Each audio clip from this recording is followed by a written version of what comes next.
Right now, Denver police are investigating 4 separate overnight shootings that killed 1 person and hurt 3 others. The first shooting happened off of South Shoshone Street near Mississippi Avenue. 1 person was hurt. Police posted about another shooting about an hour and a half after the first. That one on Court Place near Benedict Fountain Park. That one left 1 person hurt. The third shooting took place at the Circle K on West Colfax Avenue. Police say 1 person died and 1 person was hurt in the 4th shooting. It happened off of South Decatur near Mississippi and Federal Boulevard. Police have not released any information on the suspects. Greeley police say that a 19-year-old man was shot and killed near the University of Northern Colorado's campus on Saturday night. Police say they found the man lying in the roadway around 7:10 p.m. He was taken to a local hospital where he was pronounced dead. Police believe it was not a random attack. UNC issued a shelter in place that night, which was later deactivated. We're less than 24 hours from Election Day, and both presidential nominees are trying to get a last-minute bump in battleground states as the latest polling continues to show a neck-and-neck tie. Former President Trump is looking to solidify a win in North Carolina. He is set to hold a rally in Raleigh. The state has become a must-win for him. Last night, he looked to win over voters in Georgia with 3 rallies across the state. His last was in Macon. During his speech there, Trump encouraged more attendees to get out and vote. But you have to do one little thing. I don't want your money. I don't want anything. The only thing I want is get out and vote. Just get out, finish it.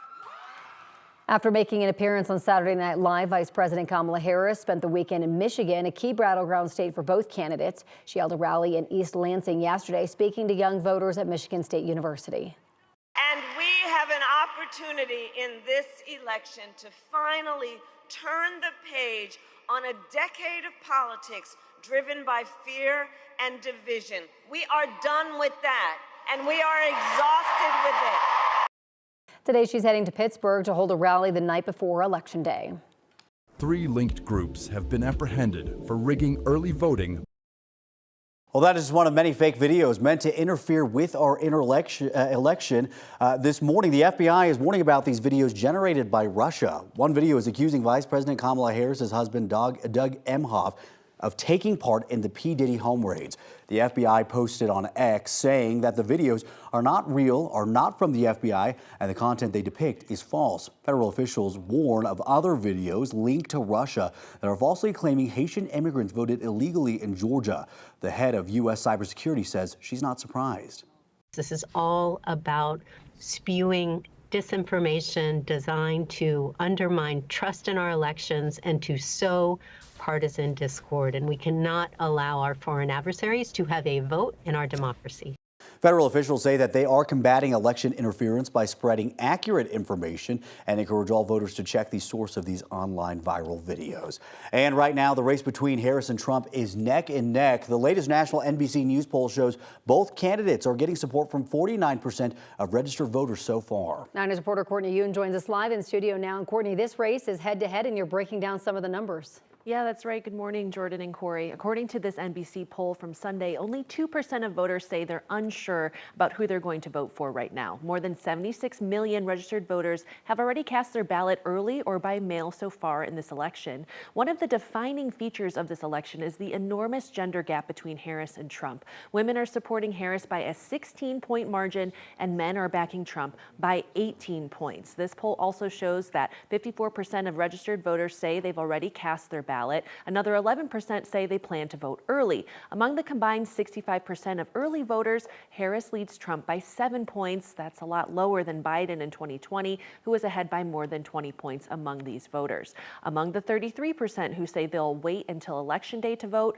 Trump holds a 16-point lead. That's down compared to his nearly 30-point lead 4 years ago. And in Iowa, a surprise result with Harris leading Trump 47% to 44%, according to the latest Des Moines Register poll. We also have the latest numbers from the Colorado Secretary of State as of Friday, November 1st. So far, 1.7 million registered voters in our state have cast their ballot. Of those returned ballots, 41% are unaffiliated voters, about 30% are Democrats, and 28% are Republicans. Females ages 65 to 74 have returned the most ballots so far in Colorado, around 194,000. In that same age range, men have cast nearly 174,000 ballots. And so far, Jefferson County voters have cast the most ballots, around 211,000. According to NBC, abortion and rising Democratic enthusiasm is helping out Harris right now in the election. Meanwhile, the economy and cost of living are lifting up Trump. In the studio, Courtney Yoon, 9 News. Well, Courtney, here's the good news. In 36 hours, the election ads end, right? So like that's the good news, the sliver of happiness here. And the emails for people asking us to end them too. Yeah, which by the way, we don't have control over No, that. we do should not. just note. All right, Courtney, thank you. Now, some companies are offering perks and discounts to customers tomorrow for Election Day. Both Uber and Lyft are giving out riders 50% off their trips to their polling place. For those ordering food, Uber Eats is offering 25% off of certain orders Tuesday evening into Wednesday morning. Krispy Kreme is giving away a free original glazed donut to honor what it's calling, quote, democracy. See what I did there? No purchase or proof of vote is necessary. And then IKEA is giving out free frozen yogurt on Election Day with a coupon. Don't forget, 9 News will have a 7.5 hours of continuous special election coverage on Election Day between Channel 9, KTVD, and streaming on 9 News Plus. That coverage starts at 3 p.m. on 9 News.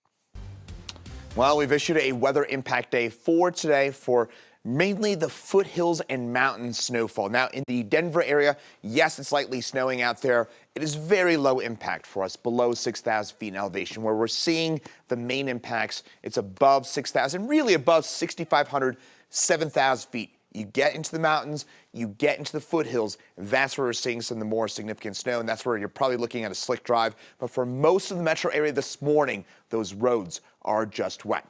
That said, 2 days from now, on Wednesday morning, those roads will likely be snow covered here in the metro area. Details on that for you in my full forecast. Erica? Right now, a live look here from CDOT at conditions in the mountains looking so much different than the metro area. This is I-70 in the area of Copper Mountain, which Chris has been talking about. One of the areas in the high country that got hit with a whole lot of snow. I just watched a few plows come through and clear a big chunk of I-70 this morning on that eastbound side, lanes headed away from us.